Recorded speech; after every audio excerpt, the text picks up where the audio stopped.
प्रथम ऋषभ जिन धर्म करी, सन्मति चरम जिने। विघ्न हरन मंगल करन, भवतम दुरित दिनेश। वाणी जिन मुख ते खिरी, परिगणाधिप का। अक्षर पदमय विस्तरी, करहि सकल कल्याण। गुरुगणधर गुणधर सकल, प्रचुर परम्परया।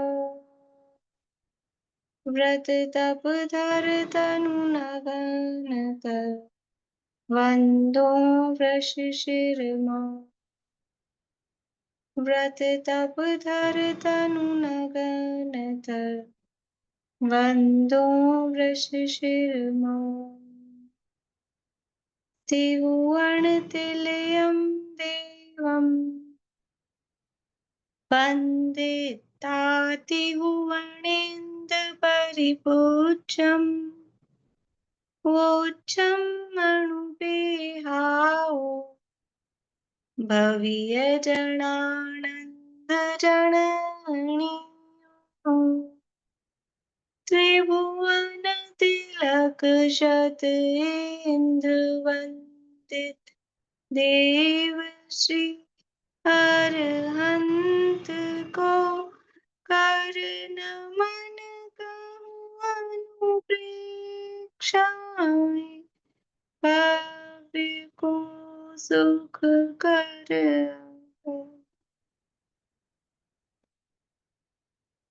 कार्तिकेय अनुप्रेक्षा नामक ये ग्रंथ है, कार्तिकेय स्वामी द्वारा रचित।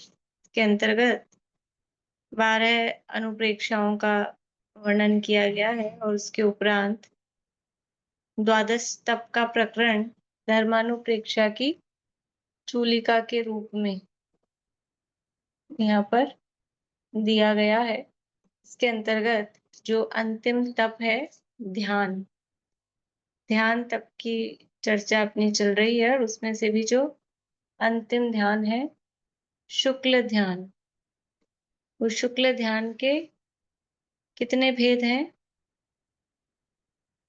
4। क्या क्या नाम है उन 4 भेदों के? बोले मीना चाची।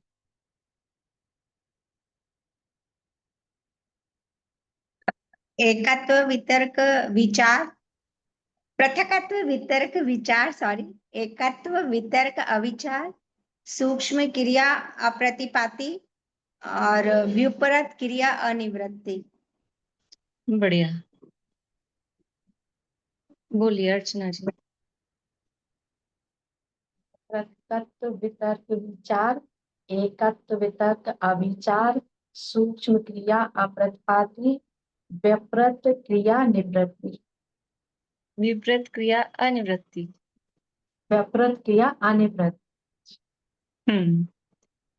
बोलिए पूर्णिमा आंटी।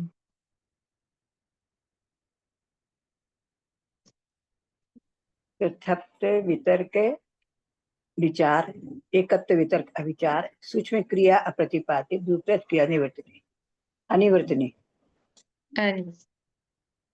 बोलिए रेणु जी, बोलिए।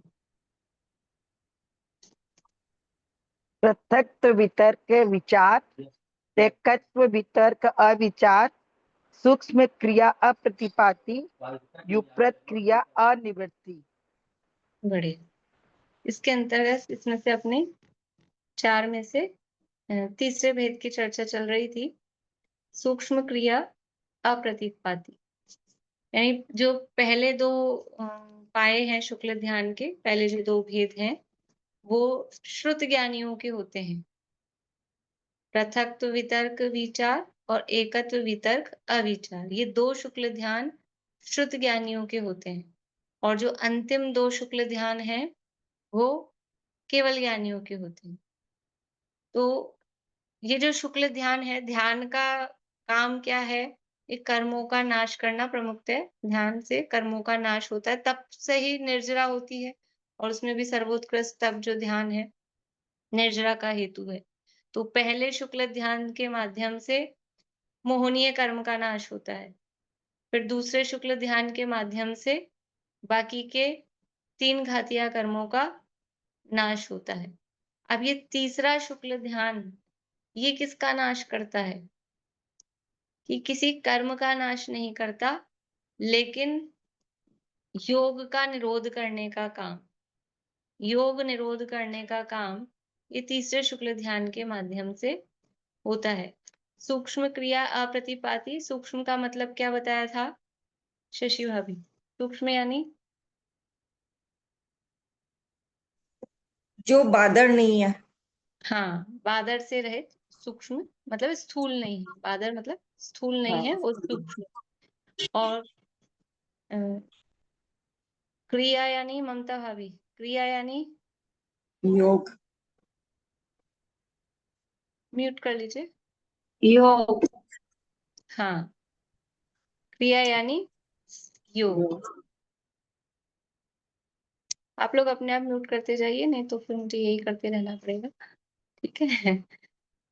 क्रिया यानी योग, और अप्रतिपाती यानी जो वहां से गिरता नहीं है, प्रतिपात को प्राप्त नहीं होता, यानी वापस लौटता नहीं है। पहला शुक्ल ध्यान है, वो प्रतिपाती है, वहां से वो गिर भी जाता है, लौट भी जाता है।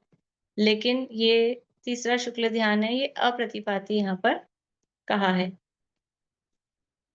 अपन यहाँ से ये भावार्थ शायद अपन ने नहीं पढ़ा था। गाथा पढ़ते हैं, 484 नंबर गाथा है, पेज नंबर 229। 484 नंबर की गाथा है, तीसरा भेद है। केवल नाण सहावो सुह में जोगम ही संठियो काये जमझा यदि सयोगी चिनो तम तिदियम सुहम किरियम च। केवल ज्ञान ही है स्वभाव जिसका, ऐसा सहयोगी जिन। केवल ज्ञान ही है स्वभाव जिसका, ऐसा सहयोगी जिन। सहयोगी जिन का विशेषण दिया है केवल नान सहावो, यानी जो केवल ज्ञानी सहयोगी परमात्मा है। जब सूक्ष्म काय योग में स्थित होकर उस समय जो ध्यान करता है, वह तीसरा सूक्ष्म क्रिया नामक शुक्ल ध्यान है। यानी 13वें गुणस्थान में ध्यान होता है कि नहीं होता है? तो एक तरफ से देखा जाए अपनी आत्मा में लीनता की तरफ से, तो पूरा 13वां गुणस्थान ध्यान ही ध्यान चल रहा है, अलग से ध्यान ही क्या करना। लेकिन यहाँ जिस ध्यान की और शुक्ल ध्यान के 4 पायों की जो चर्चा चल रही है, वो किसी विशिष्ट विशिष्ट ध्यान की बात है, जिससे कोई विशेष प्रयोजन सिद्ध हो रहा है, उस रूप में यहाँ पे ध्यान की चर्चा की जा रही है। तो वो ये जो तीसरा शुक्ल ध्यान कहा गया है, वो 13वें गुणस्थान में कब होता है? तो पूरे समय नहीं होता। 13वें गुणस्थान के फुल टाइम में फिर ये तीसरा शुक्ल ध्यान नहीं होता। तो कब होता है? तो कह रहे हैं कि जब वो अनंत परमात्मा सहयोगी जिन सूक्ष्म काय योग में स्थित होते हैं। तो सूक्ष्म काय योग में जब वो स्थित होते हैं और उस समय उनके जो ध्यान होता है, वो ये तीसरा शुक्ल ध्यान है। तो सूक्ष्म काय योग में कब स्थित होते हैं, उसकी चर्चा अपन ने उस दिन थोड़ी सी की थी कि बादर काय योग के द्वारा बादर मनोयोग का निरोध करता है, फिर बादर वचन योग का निरोध करता है, बादर मनोयोग का निरोध करता है, फिर बादर श्वासोश्वास का निरोध करता है, फिर वचन योग का निरोध करता है, और फिर उसके बाद में सूक्ष्म काय योग में स्थित होता है। फिर सूक्ष्म काय योग के बाद में सूक्ष्म मनोयोग का भी निरोध करता है, सूक्ष्म वचन योग का भी निरोध करता है, सूक्ष्म श्वासोच्छ्वास का भी निरोध करता है, और अकेला सूक्ष्म काय योग बच जाता है। तो वो सूक्ष्म काय योग में स्थित होकर जब वो जो ध्यान करते हैं, उस समय वो तीसरा सूक्ष्म क्रिया नामक तीसरा शुक्ल ध्यान है। भावार्थ देखिए। मैम, हाँ। मतलब जो काय योग, बादर काय योग के द्वारा ही सब सूक्ष्म सूक्ष्म किया जाएगा। तो मतलब सूक्ष्म मनोयोग, सूक्ष्म वचन भाई, योग। और बचा देखो, बचाना क्या है? बचाना मतलब एंड में वो काय योग बचना है अकेला, और उसमें भी वो सूक्ष्म बचना है। तो अभी तो बादर चल रहा है, तो मनोयोग, वचन योग, श्वासोच्छ्वास उनका पहले निरोध करते हैं। इसको तो लास्ट तक बचाना है ना, इसको पहले ही निरोध कर देंगे तो यही खत्म हो जाएगा। तो इसलिए उसके द्वारा पहले बादर-बादर का को नष्ट किया, फिर ये फिर सूक्ष्म हुआ, फिर उसके माध्यम से सूक्ष्म-सूक्ष्म को नष्ट करके अकेला बच गया। मतलब जैसे द्रव्य मन तो रहेगा ही ना मैम? द्रव्य मन रहेगा, योग की बात चल रही है। योग की बात चल रही है। यानी उस वर्गणाओं का ग्रहण और उसके माध्यम से आत्मा के प्रदेशों का परिस्पंदन, वो नहीं होगा। उन वर्गणाओं का ग्रहण भी, तत्संबंधी वर्गणाओं का ग्रहण भी नहीं होगा। वो योग। थोड़ा सा और समझाइए ना मैम इसके बारे में। करते हैं अपन ये पढ़ते हैं, फिर करते हैं चर्चा। जब घातिया कर्म के नाश से, भावार्थ है 229 पेज पे, केवल ज्ञान उत्पन्न होता है, तब 13वां गुणस्थानवर्ती सहयोग केवली होता है। वहां उस गुणस्थान के काल के अंत में अंतर्मूर्त शेष रहता है, तब मनोयोग, वचन योग रुक जाते हैं। और एक और बात उस दिन बताई थी कि कब होता है कि अगर समुद्घात होना है, तो पहले समुद्घात भी हो जाता है, उसके बाद में, समुद्घात के बाद में, यानी जब चारों कर्मों की स्थिति मतलब चारों अघातिया कर्मों की स्थिति बराबर हो जाती है, या कहो 3 अघातिया कर्मों की स्थिति आयु कर्म के बराबर रहती है। कुल मिला के सब स्थिति अब अंतर्मूर्त मात्र बची है। चारों प्रकार के कर्मों की स्थिति अंतर्मूर्त मात्र बची है। उस समय वो जो 13वें गुणस्थान का अंतिम अंतर्मूर्त है, तब मनोयोग, वचन योग रुक जाते हैं। ये कहा। अब अपन ने भाषा ऐसे बोली, उसके द्वारा उसको रोकता है, उसके द्वारा उसको रोकता है, कहने की भाषा है। वास्तव में वो तो भगवान क्या कर रहे हैं? वो अपने आप ही सब हो रहा है। तो मनोयोग, वचन योग रुक जाते हैं और काय योग की सूक्ष्म क्रिया रह जाती है। यहाँ शॉर्ट में बता दिया, और उसी को अपन ने अलग-अलग करके देखा कि पहले ये काम होता है, फिर वो काम होता है, ऐसे करके। तो पहले बादर मनोयोग रुकता है, फिर बादर वचन योग रुकता है, फिर बादर श्वासोच्छ्वास रुकता है। उसके बाद में फिर सूक्ष्म काय योग हो जाता है, फिर सूक्ष्म मनोयोग भी रुकता है, सूक्ष्म वचन योग भी रुकता है, और सूक्ष्म श्वासोच्छ्वास का भी निरोध होकर केवल सूक्ष्म काय योग बच जाता है। तो अक्षुश्वास तो 14वें गुण स्थान तक बताया था। नहीं, 14वें में तो है ही नहीं, 14वें तक नहीं बताया। तो अक्षुश्वास नहीं है 14वें में। 14वें में अकेला आयु प्राण है। पर मैम ये श्वास के बाद फिर पहले सूक्ष्म का योग 2 बार होगा? मतलब पहले यदि होगा, फिर उसके बाद ये सूक्ष्म मनोयोग, फिर सूक्ष्म वचन योग, फिर 2 बार सूक्ष्म। नहीं, सूक्ष्म काय योग हो गया एक बार। अब वो सूक्ष्म काय योग में रहकर सूक्ष्म मनोयोग का भी निरोध कर रहे हैं, यानी सूक्ष्म काय योग ही चल रहा है। हाँ, तब मतलब तभी मेंटेन ही है वो। मेंटेन ही है। फिर सूक्ष्म अच्छा, मनोयोग भी रुक गया, सूक्ष्म वचन योग में हो गया। वचन योग भी रुक गया, और श्वासोच्छ्वास भी जो था सूक्ष्म रूप से, वो भी रुक गया, और अब अकेला ये बचा है। अच्छा, थैंक यू। अब वो और मतलब देखो, विशेष भाव भाषण तो मतलब कि वो भाषा ऐसी है, वो किस प्रकार से, किस प्रोसेस से होता होगा। तो वो विशेष भाव भाषण तो जब होगा, या फिर वो केवल ज्ञान में दिखेगा कि वो किस तरह से होती है प्रक्रिया, तभी हो सकता है। पर स्थूल स्थूल रूप से इस तरह से यहाँ बताया जाता है।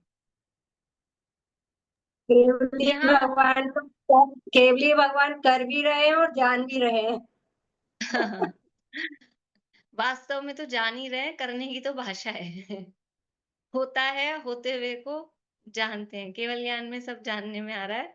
जो होता हुआ परिणमन है, किस-किस तरह से परिणमन हो रहा है। एक करते होते तो पहले ही कर करा लेते, क्यों अरंत दशा में भी क्यों रुके रहें?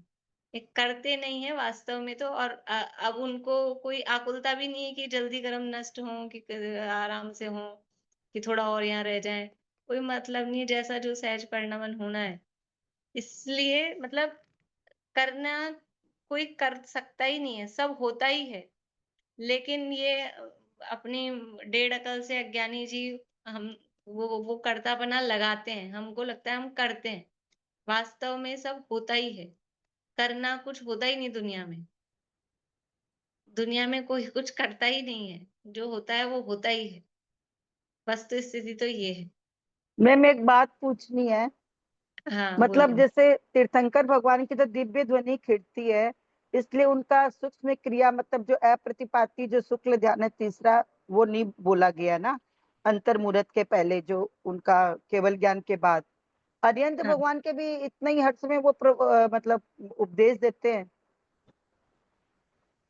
हर अर्यंत समय भगवान मतलब अर्यंत भगवान के भी जो अंतर मुहूर्त के पहले ही जो सूक्ष्म क्रिया प्रतिपाती होती है, और उसके पहले का जो समय काल है उसमें भले उपदेश ना दे, लेकिन योग हो सकता है। उस दिन भी मैंने कहा था कि बाहर से उपदेश देने पर ही वो योग हो, ऐसा नहीं है। भले ही उपदेश ना दें, लेकिन जितना भी 13वें गुणस्थान का काल है, 2-4 साल, 10 साल, 20 साल, मुख केवली है तो भी उनका काल हो सकता है ना, आयु जितनी है। तो उस समय अन्य योग चलते हैं बादर रूप से।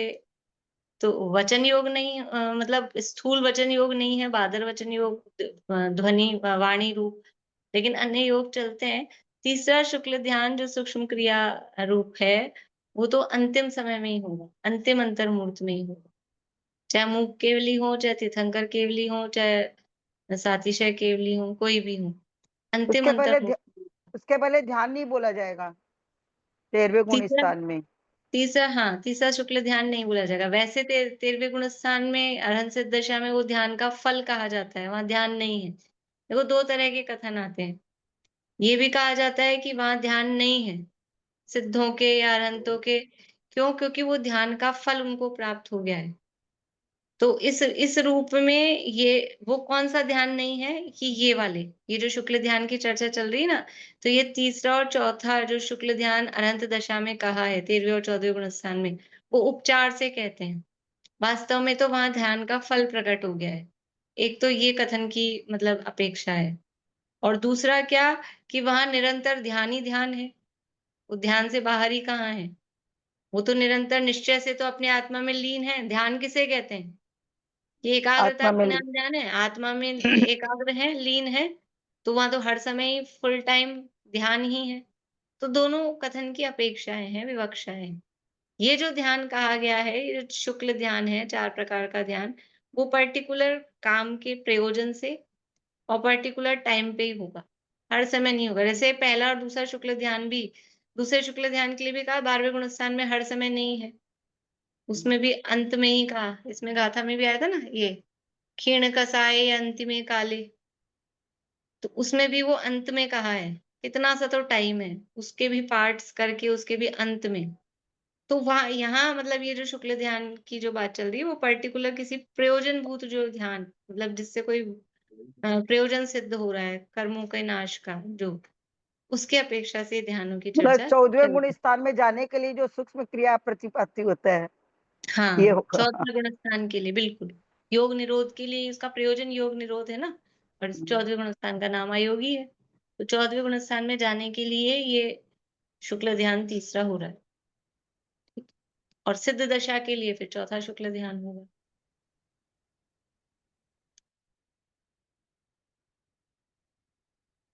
यहाँ उपयोग तो केवल ज्ञान उत्पन्न हुआ तब ही से अवस्थित है। देखो, उपयोग तो तभी से अवस्थित है, स्थित है, जब से केवल ज्ञान हुआ। अब उपयोग उपयोग बदल मतलब ज्ञेय से ज्ञानांतर तो हो ही नहीं सकता है, और केवल ज्ञान हो गया है, सब जानने में आ रहा है, तो कोई एक ही पे हो ऐसा है नहीं।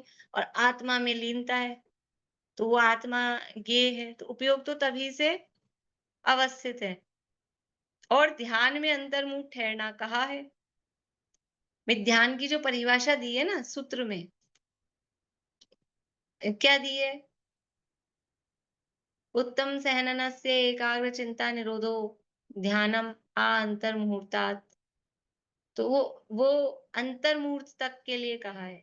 तो वो कह रहे हैं, मतलब ये जो परिभाषा भी दी है वो जो सूत्र में, वो भी वो केवल पर्टिकुलर शुक्ल ध्यान की अपेक्षा से, और जिससे ये प्रयोजन सिद्ध हो रहे हैं कर्मों के नाश के, उसी अपेक्षा से वहां ध्यान की चर्चा और वो परिभाषा दी। तो यहाँ उपयोग तो केवल ज्ञान उत्पन्न हुआ तब ही से अवस्थित है, और ध्यान में अंतर्मुख ठहरना कहा है। सो इस ध्यान की अपेक्षा तो वहां ध्यान है नहीं। और योग के रुकने की अपेक्षा ध्यान का उपचार है। भाई वहां तो उपयोग तो जब से स्थिति है, और अंतर्मुहूर्त के लिए आप कह रहे हो, तो ऐसा वाला ध्यान वहां नहीं है। ये जो तीसरा शुक्ल ध्यान वहां कह रहे हैं, या आगे चौथा भी कहेंगे, तो कह रहे हैं वो उपचार से ध्यान का उपचार है। उपयोग की अपेक्षा कहें तो उपयोग रुक ही रहा है। अगर उपयोग की अपेक्षा से कहेंगे ना, ध्यान मतलब एक वस्तु में उपयोग की एकाग्रता, तो उपयोग तो रुका हुआ ही है जब से केवल ज्ञान हुआ तब से आत्मा में। तो फिर अब क्या ध्यान कहना उसको? या तो सदा काल ध्यान कहो, या फिर ध्यान ही मत कहो। और ये जो तीसरे शुक्ल ध्यान की बात चल रही है, तो वहां वो कोई बुद्धिपूर्वक उपयोग की एकाग्रता, या आप कहेंगे बुद्धिपूर्वक 11वें 12वें में, बुद्धिपूर्वक का मतलब है कि किसी मतलब विषय करके, चला के कोई विषय करके और इस तरह से कोई एकाग्रता हो, वो वहां पर नहीं है। उपचार से उनके ध्यान कहा है। देखो फिर से पढ़ते हैं। यहाँ उपयोग तो केवल ज्ञान उत्पन्न हुआ तभी से अवस्थित है, और ध्यान में अंतर्मुख ठहरना कहा है, सो इस ध्यान की अपेक्षा तो यहाँ ध्यान है नहीं। अंतर्मूर्त रुकने की अपेक्षा तो यहाँ ध्यान है नहीं। योग के रुकने की अपेक्षा ध्यान का उपचार है। उपयोग की अपेक्षा कहें तो उपयोग रुक ही रहा है, कुछ जानना रहा नहीं, तथा पलटाने वाला प्रतिपक्षी कर्म रहा नहीं। वहां पीछे कहा था कि वो पहले शुक्ल ध्यान में ये विचार क्यों होता है, संक्रांति क्यों होती है, तो कहा था वो मोहनीय कर्म के उदय के कारण वो संक्रांति होती है। अब यहाँ मोहनीय कर्म तो है नहीं, जो ये संक्रांति हो, वियोग पलटे, वो तो है नहीं। और कोई जानने के लिए कोई अर्थ हो कि कोई व्यंजन हो अलग से, वो भी कुछ नहीं है, केवल ज्ञान में सब झलक रहा है, तो वो कुछ जानना रहा नहीं, और उपयोग को पलटाने वाला प्रतिपक्षी कर्म रहा नहीं, इसलिए सदा ही ध्यान है। वहां तो सदा ही ध्यान है। 13वें गुण स्थान में एक अपेक्षा से, इस अपेक्षा से देखेंगे तो सदा ही ध्यान है। अपने स्वस्वरूप में रम रहे हैं। गे आरसी की यानी दर्पण की तरह समस्त प्रतिबिंबित हो रहे हैं। मोह के नाश से किसी में इष्ट अनिष्ट भाव नहीं है। ऐसे सूक्ष्म क्रिया क्रिया प्रतिपाती यानी सूक्ष्म क्रिया अप्रतिपाती नामक तीसरा शुक्ल ध्यान प्रवर्तता है। यानी कुछ जानना बाकी रहा नहीं, तो अलग से कोई जानने की समझ लो कि किसी पर्टिकुलर कोई गे पे उपयोग लगाए, ऐसा है नहीं। और एक ही गे वो सदा बन रहा है, एक निश्चय से देखें तो उपयोग आत्मा में लीन है, उससे निकल के कहीं बाहर जा नहीं रहा, वहां तो सदाकाल एकाग्रता ही है। तो इस अपेक्षा से सदाकाल ध्यान है। और वैसे ध्यान की अपेक्षा से देखा जाए, जो ध्यान का प्रकरण यहाँ चल रहा है, उस अपेक्षा से ये केवली भगवान के उपचार से ध्यान कहा जाता है।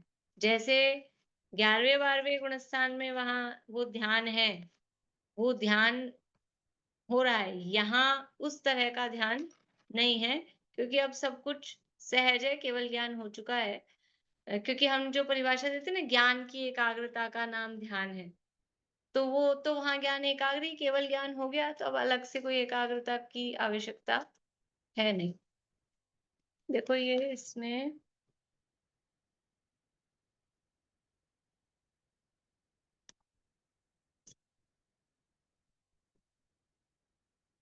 ठीक है, ये प्रश्न इसमें आ ही गया है अनंत भगवान के।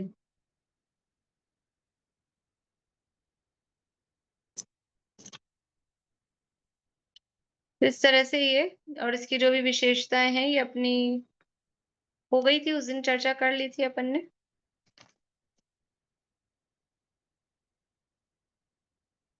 सहनन और लेश्या की अपेक्षा से देखें, सहनन लेश्या और सम्यक्त्व, इस अपेक्षा से देखें तो इस शुक्ल ध्यान में सहनन कौन सा है? वज्र शब्द नाराज सहनन है अभी 13वें गुण स्थान में, तो वज्र शब्द नाराज सहनन है। लेश्या वो भी उपचार से, शुक्ल लेश्या है, उपचार से कही जाती है अनंत भगवान के। और सम्यक्त की अपेक्षा से देखेंगे तो शायिक सम्यक्त, और वो भी परमावगाढ़ शायिक सम्यक्त है। इस तरह से, और इस तीसरे शुक्ल ध्यान का प्रयोजन योग का निरोध है। ये तीसरे शुक्ल ध्यान की चर्चा अपनी हुई है। अब चौथे भेद को कहते हैं, गाथा नंबर है 485, 485। बोलना प्रीति पीछे। जोग विनाशम किच्चा जोग विनाशम किच्चा कम चौकस खवण कर्णठम कम चौकस खवण कर्णठम जमझायदिय योगी जीर्णो जमझायदि अजोगी जिणो निक्किरियं तं चौत्थं च निक्किरियं तं च उत्थं च जोग विनाशं किच्चाकं चौकस खवण कर्णठम योग विनाशं किच्चा कम चौकस खवण कर्णठम जमझायदिय जोगी जीर्णो निक्किरियं तं चौत्थं च जमझायदि अजोगी जिणो निक्किरियं तं च उत्थं च जोग विनाशम किच्चा, योगों का नाश करके, किच्चा यानी कृत्वा, करके, योगों का नाश करके, यानी वो सूक्ष्म काय योग रह गया था उसका भी नाश करके। कम चौकस खवण कर्णठम, कर्म चतुष्क, कर्म चतुष्क कौन सा है? 4 आघातिया कर्म है ना, वो कर्म चतुष्क। कम चौकस कर्म चतुष्क के खवण यानी शपण, नाश के, करण यानी करने, अट्ठम यानी अर्थ, उसके नाश करने के अर्थ यानी प्रयोजन। अट्ठम यानी 8 वाला अट्ठम नहीं है, अट्ठम यानी अर्थम।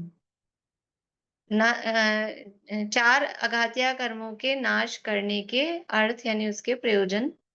जम झायदि, जो ध्याते हैं, कौन? अजोगी जिनों, जो अयोग केवली जिन है, वो जो ध्यान करते हैं। निक्किरियम, निक्किरियम शब्द दिया है यहाँ, वो नाम बड़ा है तो वो निक्किरियम यानी क्रिया से रहित, निष्क्रियम यानी व्युपरत क्रिया निवृत्ति, तम यानी उनके, चौथम यानी चौथा।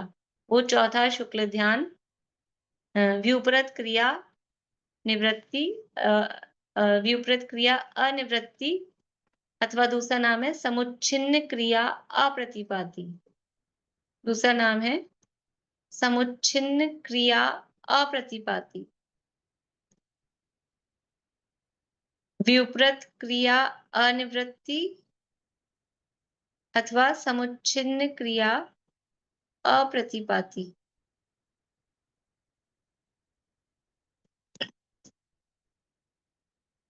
ये चौथा शुक्ल ध्यान उनके होता है। लेकिन नाम क्या है? व्युपरत क्रिया अनिवृत्ति। व्युपरत यानी वी प्लस उपरत, उपरत यानी दूर हो गई है, वी यानी विशेष रूप से, विशेष रूप से दूर हो गई है। क्या दूर हो गई है? क्रिया। क्रिया का अर्थ क्या किया है? योग, यानी योग विशेष रूप से दूर हो गए हैं, मतलब कि हमेशा के लिए, सर्वथा विशेष रूप से हो गए हैं का मतलब है बिल्कुल खत्म हो गए हैं। और अनिवृत्ति, अनिवृत्ति का अर्थ क्या है?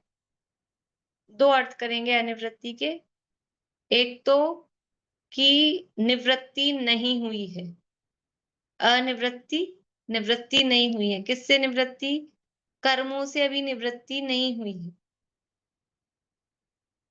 कर्मों से निवृत्ति नहीं हुई है मतलब अभी कर्म बाकी हैं। जो चौथा शुक्ल ध्यान, जो अयोग केवली परमात्मा चौथा शुक्ल ध्यान ध्या रहे हैं, तो क्या उनके कर्म बाकी हैं या नहीं है? चौथे शुक्ल ध्यान जो ध्या रहे हैं, उनके कर्म बाकी है कि नहीं है, कि कर्म बाकी है, इसलिए अभी कर्मों से निवृत्ति नहीं हुई है, इसलिए अनिवृत्ति कह रहे हैं।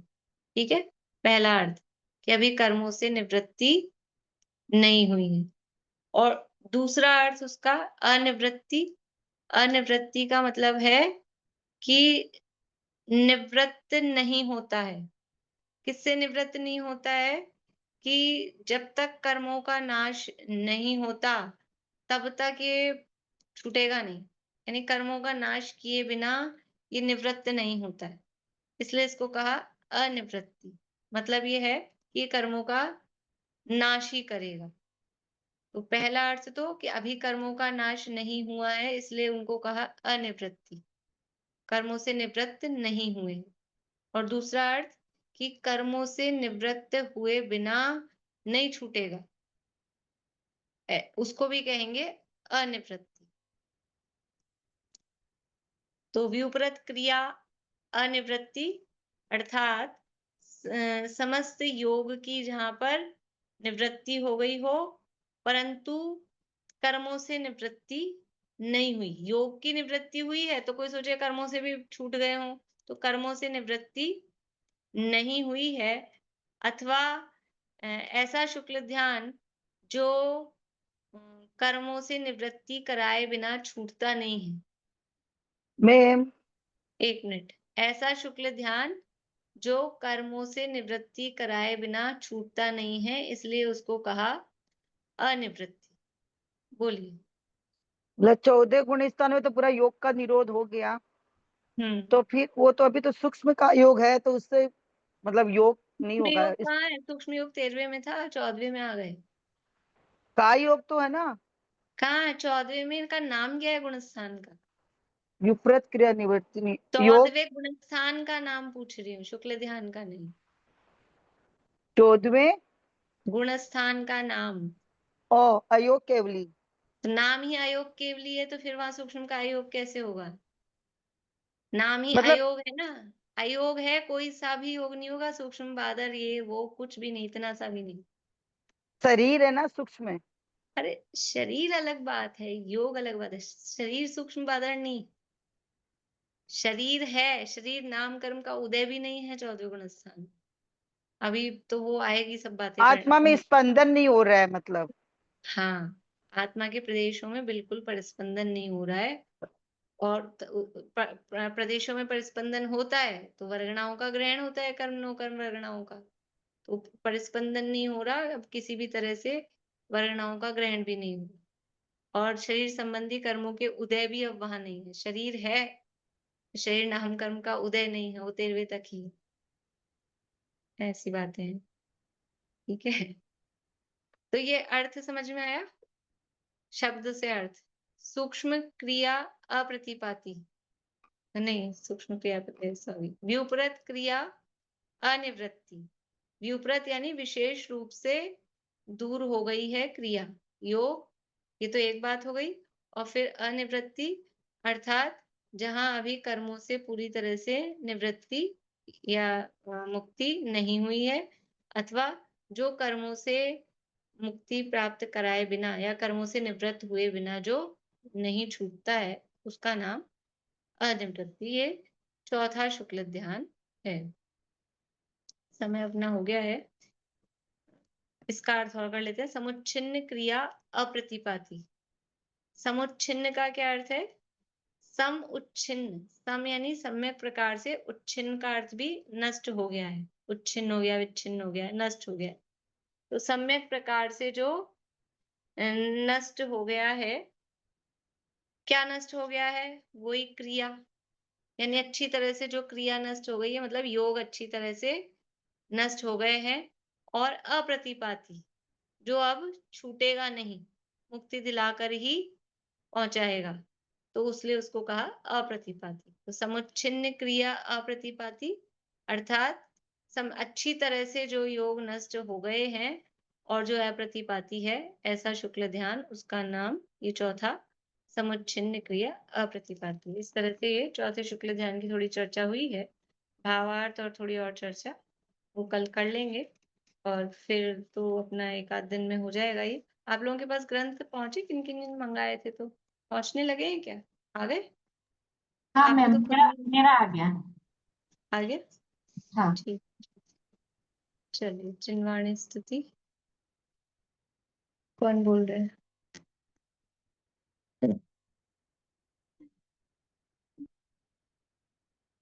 बोलिए, पूर्णिमा आंटी बोलिए।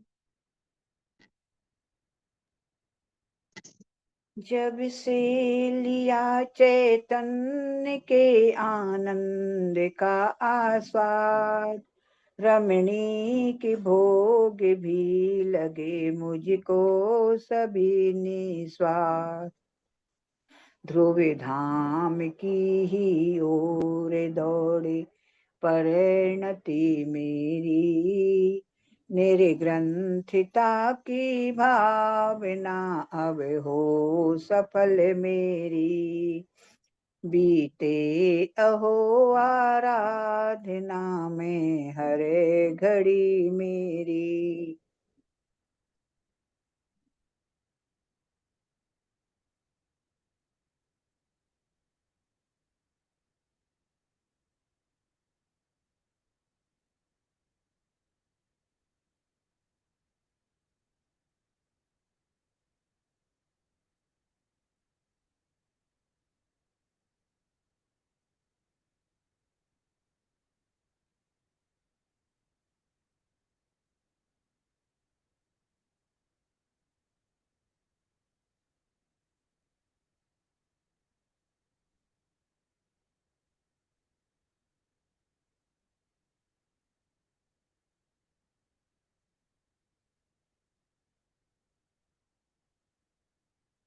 जय आश्रम में चिन्वाणी माता की जय श्री सभी को। मैम मैं तो अभी सूरत में हूँ, तो पता नहीं गुवाहाटी में आ गया होगा, तो बिना ग्रंथ के पढ़ाई हो जाएगी? हाँ, कोई दिक्कत नहीं है। वो तो फिर अ, अभी तो लगेगी ये, मतलब 2-3-4 दिन तो लगेंगे ही इसमें। कौन बोलिए। कौन से ग्रंथ की बात? अष्टपाहुड़ शुरू करेंगे शाम को।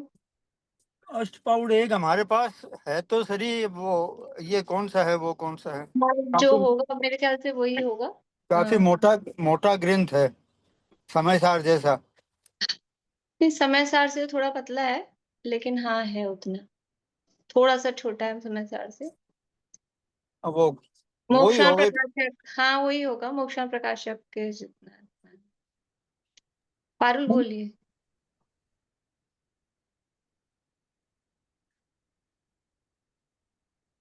पारुल।